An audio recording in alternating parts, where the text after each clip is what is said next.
అందరికీ నమస్కారం. కథల పల్లకి ఛానల్కి స్వాగతం. ఇప్పుడు మనం ఈ బంధం ఏనాటిదో పార్ట్ 105 విందాం. రావణ్ కాల్ చేసిన విషయం హర్షకి చెప్పాలా వద్దా అని ఆలోచిస్తున్న శ్రావ్య, అయినా నేనేంటి దీని గురించి ఇంతలా ఆలోచిస్తున్నాను? నాకు కాల్ చేసింది ఏమైనా డమ్మీ బుష్గాడా ఏంటి? నాకు పెళ్ళయిందని తెలిసినా కూడా సిగ్గు లేకుండా 3 జన్మలుగా నా మీద కోరికతో చచ్చిపోతున్న వెధవ గురించి అనుకుని ఇక ఆలస్యం చేయకుండా ఆయనకు విషయం చెప్పేయడమే బెటర్ అనుకుని హర్షకు కాల్ చేయబోయింది శ్రావ్య. ఇంతలో ఆమెకు వాట్సాప్లో ఏదో అన్నోన్ నెంబర్ నుంచి మెసేజ్ రావడంతో అది ఓపెన్ చేసి చూసిన ఆమెకు అందులో, ఎందుకు వేదమాలిని, ఎందుకు నన్ను ఇలా వేధిస్తున్నావు? నీకు నా ప్రేమ తెలుస్తున్నా కూడా నన్ను దూరం పెడుతూ ఎందుకు నన్ను ఇలా క్షోభ పెడుతున్నావు? పోనీ నీ మనసులో ఇంకెవరైనా ఉన్నారా అంటే అది లేదు. మరి ఏ కారణంతో నన్ను దూరం పెడుతున్నావు బంగారం? ప్లీజ్ నా లవ్ని యాక్సెప్ట్ చేయి. నువ్వు లేకపోతే నేను చచ్చిపోతాను నన్ను, కానీ నువ్వు నా పక్కన లేకుండా బ్రతకలేనని మాత్రం చెప్పగలను. ప్లీజ్ బంగారం నన్ను అర్థం చేసుకో అనందా మెసేజ్లో. అది చదివిన శ్రావ్య, అమ్మో ఎవరి అమర ప్రేమికుడు ఆ అమ్మాయిని ఇంతలా ప్రేమిస్తున్నాడు? అతని మాటలు మెసేజ్ రూపంలోనే ఉన్నా అతని బాధ ప్రేమ చాలా స్పష్టంగా తెలుస్తోందనుకుని, సారీ మిస్టర్ అమర ప్రేమిక, మీరు అనుకుంటున్న వేదమాలిని నేను కాదు. మీరు రాంగ్ నెంబర్కి మెసేజ్ చేశారు, ఒకసారి నెంబర్ చెక్ చేసుకోండి అని మెసేజ్ చేసింది శ్రావ్య. దానితో అతను, నో లేదు, నేను కరెక్ట్ నెంబర్కే మెసేజ్ చేశాను. నేను ఎవరికి మెసేజ్ చేయాలనుకున్నానో వారికే మెసేజ్ చేశాను అని పెట్టాడు అతను. ఆ మెసేజ్ చూసిన శ్రావ్య, వాట్ ఆర్ యు క్రేజీ? ఒకవేళ మీరు నేనే వేదమాలిని అనుకుని కావాలి మిమ్మల్ని అవాయిడ్ చేయడానికి అబద్ధం చెప్తున్నాను అనుకుంటున్నారేమో. ప్రామిస్గా చెప్తున్నాను, నేను మీ వేదాన్ని కాను అని మెసేజ్ చేసింది శ్రావ్య. దాంతో అన్నోన్ పర్సన్, ఇప్పుడు మీరే వేదమాలిని అని నేను అన్నానా ఏంటి అని మెసేజ్ పెట్టాడు. అది చూసిన శ్రావ్యకి ఇరిటేషన్ వచ్చి, రే నాకు కోపం తెప్పించుకో అని పెట్టింది. ఆ unknown person, sorry miss or mister అని పెట్టడంతో వెంటనే శ్రావ్య, రెండూ కాదు మిస్సెస్ శ్రావ్య హర్షవర్ధన్ అని పెట్టింది. దానితో తెలియని వ్యక్తి, ఓకే మిస్సెస్ శ్రావ్య, నేను చెప్పేది మీకు అర్థం కాలేదని నాకు అర్థమైంది. యాక్చువల్గా వేదమాలి నా గర్ల్ ఫ్రెండ్, అంటే వన్ సైడ్ లవ్ అనుకోండి. తనని నేను ఎంత ప్రేమిస్తున్నానని అడిగితే మాటల్లో చెప్పగలిగేదైతే అది ప్రేమ అవ్వదు. అందుకే అది నేను మాటల్లో చెప్పలేను. అంతగా ప్రేమిస్తున్నాను నేను తన్ని. తను కూడా నన్ను ప్రేమించేది, కానీ తనకు అది తెలిసేది కాదు. కానీ తన కళ్ళల్లో మాత్రం నాకు కనపడేది. ఎప్పుడోకప్పుడు తను కూడా తనలో నాపై ఉన్న ప్రేమను గ్రహిస్తుందని తన కోసం వెయిట్ చేశాను. కానీ సంవత్సరాలు గడిచినా కూడా తను మాత్రం అర్థం చేసుకోలేకపోయింది. దానితో నేనే ఏదైతే అది అయిందని డేర్ చేసి ఒక స్టెప్ ముందుకు వేసి తనకి నా లవ్ ఎక్స్ప్రెస్ చేశాను. బట్ తనకి నాపై అటువంటి ఫీలింగే లేదని చెప్పి నన్ను దూరం పెట్టడం మొదలుపెట్టింది. దానితో నేను రోజు తన వెంటపడి తనలోని ప్రేమను తను తెలుసుకునేలా చేయడానికి ట్రై చేశాను. కానీ తను నన్ను టార్చర్లా ఫీల్ అయి నన్ను పూర్తిగా అవాయిడ్ చేసి ఇంకెప్పుడు నాతో మాట్లాడొద్దని, పొరపాటును కూడా నన్ను కలవడానికి ట్రై చేయొద్దని చెప్పి నా నెంబర్ కూడా బ్లాక్ చేసేసింది. దానితో నేను కూడా కొన్ని రోజులు తను డిస్టర్బ్ చేయకూడదని వదిలేశాను. బట్ తను కొన్ని రోజులు ఫారెన్ వెళ్ళిపోయింది. తను ఎక్కడికి వెళ్ళిపోయిందో తెలియక పిచ్చి పట్టిన వాళ్ళ వెతికిన నాకు కొన్ని రోజులకి తను ఇంట్లో చూసిన సంబంధం చేసుకుని కెనడాలో సెటిల్ అయిపోయిందని తెలిసింది. దానితో నేను కొన్ని రోజులు ఫుల్ డిప్రెషన్లోకి వెళ్ళిపోయాను. ఆ తర్వాత మళ్ళీ ఇదివరకట్లా నార్మల్గా ఉండడానికి ట్రై చేస్తూ లైఫ్ని లీడ్ చేయడానికి ట్రై చేస్తున్నాను, కానీ నా వల్ల కావడం లేదు. అమ్మ బ్రతుకున్నప్పుడు చెప్పింది, మనసులో ఏమైనా బాధ ఉన్నప్పుడు అది పక్క వాళ్ళతో షేర్ చేసుకుంటే తగ్గిపోతుందని. బట్ నా బాధను పంచుకోవడానికి నాకంటే ఈ లోకంలో ఎవ్వరూ లేరు. నేను ఒక ఆర్ఫన్ని. పేరెంట్స్ చిన్నప్పుడే చనిపోయారు. దాంతో నేను ఒంటరిని అయిపోయాను. అలానే నేను ఇంట్రోవర్ట్ని కావడంతో ఎవరితో కూడా సరిగా మింగిల్ అవ్వలేకపోయేవాడిని. అందుకే నాకు ఫ్రెండ్స్ కూడా లేరు. సో దానితో నా బాధను ఎవరితో పంచుకోవాలో అర్థం కాక ఆ దేవుడిని గాడ్ ఫాదర్ లాంటి ఒక వ్యక్తిని నాకు చూపించమని వేడుకొని నా మొబైల్లో ఒక అన్నోన్ నెంబర్ టైప్ చేసి ఆ నెంబర్ గాడ్ ఫ్రెండ్ అని సేవ్ చేసుకుని వేదాతో నేను చెప్పాలనుకున్న మాటలు మీకు ఇలా మెసేజ్ చేశాను రిప్లై ఇచ్చాడు అతను.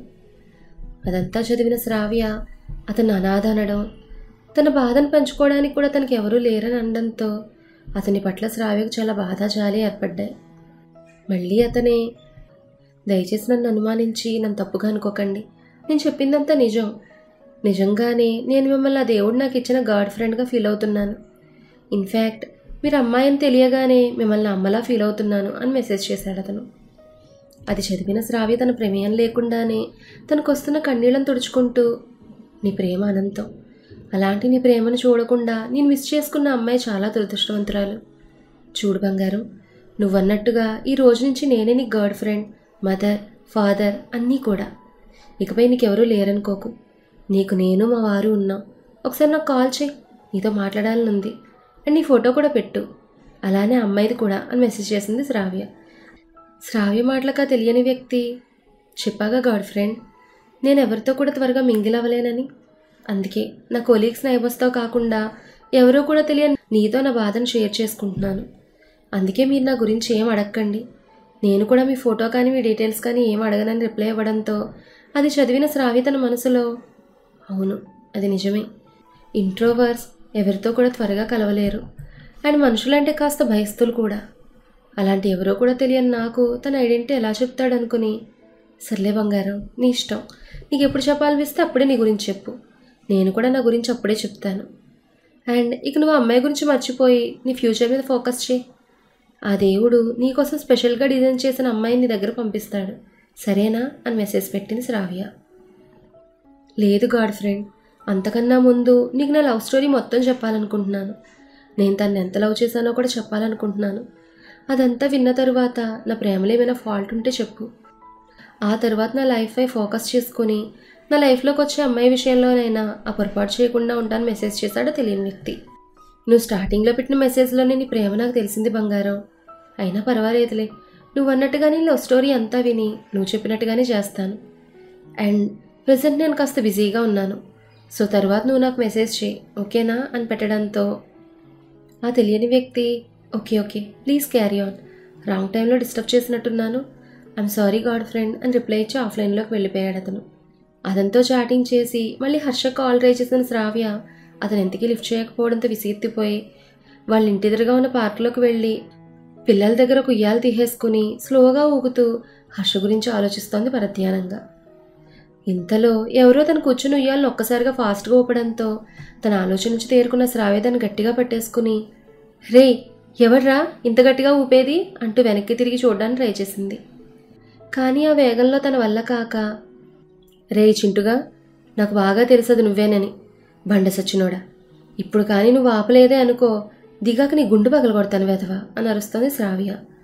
దానితో ఒక పిల్లాడొచ్చి ఆ ముందు చేతులు కట్టుకుని నుంచుని గుర్రుగా ఆమె వైపు చూడడంతో ఆ పిల్లాడిని చూసిన శ్రావ్య, రే చింటూ, నువ్వు నా ఎదురుగా ఉంటే నన్ను ఇంత గట్టిగా ఊపుతుంది ఎవడ్రా అని మళ్ళీ గట్టిగా, రే జున్ను నువ్వేనా, నీ ఉయ్యాలు లాగేసుకున్నాను కోపంతో ఇలా పందిలా నన్ను ఊపేస్తున్నావా, నీ తొక్కలో ఉయ్యాలు నాకేం అవసరం లేదు కానీ ఇక ఆపే, నేను దిగిపోతాను అండ్ ప్రామిస్గా చెప్తున్నాను, దిగాక నిన్ను అస్సలు కొట్టను అంది శ్రావ్య. శ్రావ్యను చూసి చక్కెరలు కొడుతున్న పిల్లలు, నో అంకుల్ నో, ఆపకండి, అలానే ఊపండి, ఇంకా గట్టిగా ఊపండి, లేదంటే ఎప్పుడు మమ్మల్ని ఊరికే కొడుతూ మా పేరెంట్స్ దగ్గర మమ్మల్ని ఇరికించి వాళ్ళతో కూడా మమ్మల్ని కొట్టిస్తూ ఉంటుంది రాక్షసి అన్నారు ఆ పిల్లలు. పిల్లల మాటలు విన్న శ్రావ్య, ఏంటి అంకులా, నాకు తెలియని అంకుల్ పెంకులు ఎవరబ్బా అనుకుని తను కూడా, నో అంకుల్, వాళ్ళ మాటలు నమ్మకండి, అందరూ అబద్ధాలు చెప్తున్నారు చిచ్చర పిడుగులు, ప్లీజ్ అంకుల్ ఇక ఆపేయండి, నాకు భయం వేస్తోంది అనడంతో అతను ఆపేశాడు ఉయ్యాలని. కొంతసేపటికి ఉయ్యాల స్లో అవ్వడంతో శ్రావ్య ఉయ్యాల దిగి వెనక్కి తిరిగి చూడగా అక్కడ ఎవరూ కనపడలేదు. దానితో ఆమె మళ్ళీ ముందుకు తిరిగి అక్కడున్న పిల్లల వైపు గుర్రుగా చూడగానే ఆ పిల్లలు, వామ్మో దెయ్యం చంపేస్తుంది, ఎస్కేప్ అనుకుంటూ ఒక్కసారిగా అందరూ పరుగు తీశారు. శ్రావ్య వారి వెనకపడి వాళ్ళు పట్టుకోవడానికి ట్రై చేస్తూ, రే మన ఏరియాకు వచ్చిన కొత్త వెంకుల అంకులు ఎక్కడున్నారో చెప్పండి, లేదంటే మిమ్మల్ని వదలను అని అరుస్తూ వారు వెనుక పడుతూ ఉండగా ఇంతలో ఎవరో చెట్టు చాటు నుంచి ఆమె చేయి పట్టుకుని లాగేయడంతో శ్రావ్య వెళ్ళి అతని గుండెలో గుద్దుకొని మా అంటూ తలరుద్దుకుంటూ పైకి చూడగా అక్కడ తన పతి దర్శనమిచ్చాడు. దానితో హర్షం చూసిన శ్రావ్యకు ఒక్కసారిగా ఎక్కడలేని ఆనందం ముంచుకొచ్చేసి ఏమండి అంటూ అతను గట్టిగా చుట్టేసుకుంది. దానితో హర్ష కూడా ఆమెను మనస్ఫూర్తిగా గుండెలో హత్తుకుని కొంతసేపు అలానే ఉండిపోయారు ఇద్దరు. వాళ్ళున్న చోట గుబురు పొదలు కాస్త ఎక్కువ ఉండడంతో వాళ్ళిద్దరెవరికి కనపడట్లేదు. హర్ష ఆమె చెవి దగ్గరకు వచ్చి చిన్నగా, నిన్ను చూడ్డానికి అంత దూరం నుంచి వస్తే అంకుల్ అంటావే రాక్షసి అంటూ ఆమె చెవి దగ్గర చిన్నగా కొరికి, నా మీద కోపంగా ఉండుంటావు అనుకున్నాను, పర్లేదే దేవిగారి కోపం త్వరగానే పోయింది అన్నాడు హర్ష. అప్పటి వరకు అతన్ని అంకుల్ అండం తలుచుకుని నవ్వుకుంటున్న శ్రావ్య వెంటనే దాని నుంచి విడిపించుకుని, లేదు పోలేదు, ఇంకా అలానే ఉంది, ఇన్ఫ్యాక్ట్ ఈసారి ఇంకాస్త ఎక్కువగానే ఉంది మీ మీద కోపం అని వెళ్ళిపోబోతుంటే హర్ష ఆమె చేయి పట్టుకుని లాగి ఆమెను వెనక నుంచి హక్ చేసుకుని తన చేతులు తమ చేతులను పట్టి బంధిస్తూ, ఇప్పుడు కానీ నువ్వు వెళ్ళిపోయావే అనుకో, ఇక ఆచారాలు వ్యవహారాలను చూడను, డైరెక్ట్గా నేను ఊటీ తీసుకుపోయి సెకండ్ హనీమూన్ చేసుకుంటాను అన్నాడు హర్ష. దానితో శ్రావ్య, హో అవునా, అయితే సరే తీసుకుపోండి అంది వచ్చే నవ్వును ఆపుకుంటూ. దానితో హర్ష, రాక్షసి అంటూ ఆమె మెడ మీద కొరికి, అంటే నిజంగానే నా మీద కోపం పోయిందా? కానీ ఎలా బంగారం, నా బంగారం అంత త్వరగా కరగదు కదా, అది కూడా నేను బుజ్జగించిందే అస్సలు కరగదు కదా అండంతో, ఏం చేయను, నన్ను బుజ్జగించడానికి 4 రోజుల పాటు మీరు నాతో ఉండరు కదా, అందుకే అలవాటు చేసుకుంటున్నాను అంది బాధగా. దానితో హర్ష ఆమెను ముందుకు తిప్పుకొని, బంగారం బాధపడకురా, ఇంకా ఎన్ని రోజులు, జస్ట్ కొన్ని రోజులు మాత్రమే, చూస్తూ ఉండు, ఇలా కళ్ళు మూసుకుని తెరిచే లోపల అయిపోతాయి, నువ్వే నాకు చెప్పి ఇప్పుడు నువ్వేలా బాధపడితే ఎలా బంగారం అన్నాడు హర్ష. ఏం చేయను, మీరు పక్కన లేకపోతే నాకు ఎంత పిచ్చి పడుతుందో మీకేం తెలుసు అంది చిన్నగా కన్నీరు కారుస్తూ శ్రావ్య. నీకే ఇలా ఉంటే ఇక నా పరిస్థితిని నువ్వు ఊహించను కూడా ఊహించలేవు బంగారం అన్నాడు ఆమె కన్నీరు తుడుస్తూ హర్ష. అందుకే కదా తమరు మాజీ ప్రియురాలను మళ్ళీ తమరు కంపెనీలోకి తెచ్చిపెట్టుకున్నారు అంది చిరుకోపంగా శ్రావ్య. ఇక్కడ ఉంటూ నా గురించి ఇన్ఫర్మేషన్ బాగానే లాగుతున్నావు కానీ సర్లే ఇక వదిలే, దాని గురించి ఇప్పుడు నేను ఎక్స్ప్లెనేషన్ ఇచ్చుకున్నా కూడా నేనే తప్పు చేసినట్టు ఒప్పుకున్నట్టు అవుతుంది, సో ఆ విషయం గురించి నేనేం మాట్లాడదలుచుకోలేదు అన్నాడు హర్ష. దానితో శ్రావ్య, దాన్ని ఎందుకు జాయిన్ చేసుకోవాల్సి వచ్చిందో మావయ్య గారు నాకు చెప్పారులే కానీ మీరేం చెబుతారో అని అలా అడిగాను అంతే అంది శ్రావ్య. సర్లే ఇక టాపిక్ వదిలేసే అంటూ ఆమెను గట్టిగా హక్ చేసుకుంటూ, కాలం త్వరగా కరిగిపోతే బావుండు, ఈ బంగారం త్వరగా నా దగ్గరకు వచ్చేస్తుంది అన్నాడు ఆమె మెడ దగ్గర చిరుముద్దులు పెడుతూ. నాకు అలానే ఉంది, కాకపోతే మీ దగ్గరకు రావాలన్న ఆశతో పాటు ఆ సంస్కృత క్లాసులంటే ఉన్న భయంతో కూడా అంది శ్రావ్య. తప్పదు బంగారం, మనం ఆ పూజ చేయాలంటే మెయిన్ నువ్వు ఆ మంత్రాలు నేర్చుకోక తప్పదు, అమ్మ చెప్పింది కదా నీ గతం గుర్తొచ్చే అవకాశం అస్సలు లేదని. దేవుడా, నా బంగారానికి ఆ పౌర్ణమిలో ఒక రోజంతా నిలబడాలన్న విషయం తెలియకుండా చేయి స్వామి అని హర్ష తన మనసులో కోరుకుంటున్నాడు. ఇంతలో శ్రావ్య, ఏం చేస్తాం తప్పదు కదా, ఇక నేర్చుకోవాల్సిందే అంటూ, ఏమండి నాకు ఒక డౌట్, మీకు మన గత జన్మ చదవడం ద్వారానే గతం గుర్తొస్తుందని అన్నారు కదా, మరి మీకు గుర్తొచ్చిందా లేదా అని అడిగింది శ్రావ్య. అందుకు హర్ష ముందుకొచ్చి, నాకు గతం గుర్తొచ్చుంటే ఈ పాటికి అమ్మతో పాటు మీ అందరికి కూడా తెలిసుండేది కదా అన్నాడు. అందుకు శ్రావ్య, అలానే ఎందుకు అనుకోవాలి, మీకు గుర్తొచ్చినా కూడా ఎవరికి చెప్పుండకపోవచ్చు కదా అంది. దానితో హర్ష, రాక్షసువే నువ్వు అని చిన్నగా నవ్వాడు. అతను నవ్వును చూసిన శ్రావ్య, అంటే మీకు నిజంగానే గతం గుర్తొచ్చేసిందా అని అడిగింది ఎక్సైట్ అయిపోతూ. మన స్టోరీ అంతా చదివేశాక గతమంతా ఒక్కసారిగా నా కళ్ళ ముందు మెదలడంతో కళ్ళు తిరిగి పడిపోయాను, తర్వాత హాస్పిటల్లో కళ్ళు తెరిచి చూసేటప్పటికి మొత్తం గతమంతా గుర్తొచ్చింది అన్నాడు హర్ష.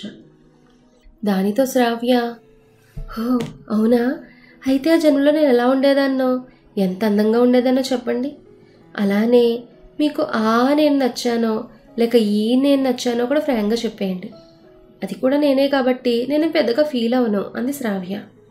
అందుకు హర్ష, ముందు అందం గురించి చెప్పాలంటే మంచితనం, తెలివితేటలు, యుద్ధ నైపుణ్యం కలగలిపి ఆ జన్మలోనే ఇప్పుడున్న దాని మీద కాస్త అందంగా ఉండేదానివి.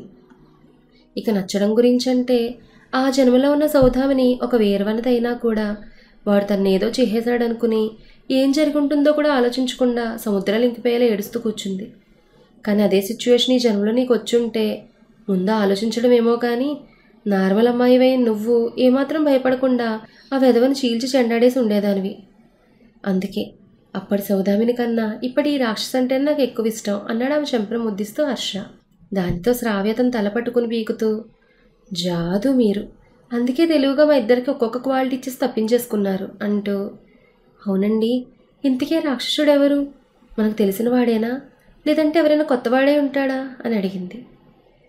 ఏమో బంగారం, అది మాత్రం నాకు తెలియదు, నువ్వు చెప్తే నమ్మవు కానీ నా గతం గుర్తొచ్చి ఆఖరికి మన సేవకుల ముఖాలు కూడా గుర్తొచ్చాయి కానీ వాడి ముఖం మాత్రం అస్సలు గుర్తు రాలేదు. అలా ఎందుకు జరిగిందో నాకు అస్సలు అర్థం కావడం లేదు. అందుకే ఈ విషయం గురించి ముందు స్వామీజీ గారితో మాట్లాడి ఆ తర్వాత మీ అందరికీ నాకు గతం గుర్తొచ్చినట్టు చెప్పాలనుకున్నాను. కానీ ఈ లోపలే మన కంపెనీలో ఇష్యూ జరగడంతో నేను బిజీ అయిపోయి ఆయన కలవడానికి కుదరలేదు అన్నాడు హర్ష. అవునా, అయితే మీరు హైదరాబాద్ వెళ్ళిన వెంటనే స్వామీజీ గారిని కలిసి విషయం చెప్పండి. ఆయనే ఎందుకు ఇలా జరిగిందనే చెప్తారు. అవునండి, స్వామీజీ గారు వాడు ఆల్రెడీ మన చుట్టుపక్కలకు వచ్చేసాడని చెప్పారంట కదా. సో మీకు మనకు తెలిసిన వాళ్ళు ఎవరి మీదైనా డౌట్గా ఉందా అని అడిగింది శ్రావ్య. అందుకు హర్ష, నీకెవరి మీదనో డౌట్ వచ్చినట్టుందిగా. అసలే వాడికి నువ్వంటే అని గ్యాప్ ఇచ్చి, వద్దులే చెప్పడానికి కూడా చిరాగ్గుంది కానీ, సో వాడెవడో నీకు తెలిసే ఛాన్స్ ఉంటుంది. సో నువ్వే చెప్పు, నీకు ఎవరి మీద డౌట్ వచ్చిందో అని అడిగాడు హర్ష. చెప్తే మీరు ఫీల్ అవ్వచ్చు, లేదంటే నా మీద మీరు కోపడవచ్చు అని శ్రావ్య అనడంతో, అబ్బో అవునా, ఇంతకీ ఎవరేంటి అని అడిగాడు హర్ష. దానితో శ్రావ్య చెప్పింది వినగానే హర్ష షాక్ అయ్యాడు. మరి హర్ష ఎందుకు షాక్ అయ్యాడు, మన శ్రావ్య పాపకి ఎవరి మీద డౌట్ వచ్చిందనేది నెక్స్ట్ పార్ట్లో చూద్దాం. ఈ కథ మీకు నచ్చితే లైక్ చేయండి, షేర్ చేయండి. అలాగే మన కథల పల్లకి ఛానల్ని సబ్స్క్రైబ్ చేసుకోండి. ధన్యవాదాలు.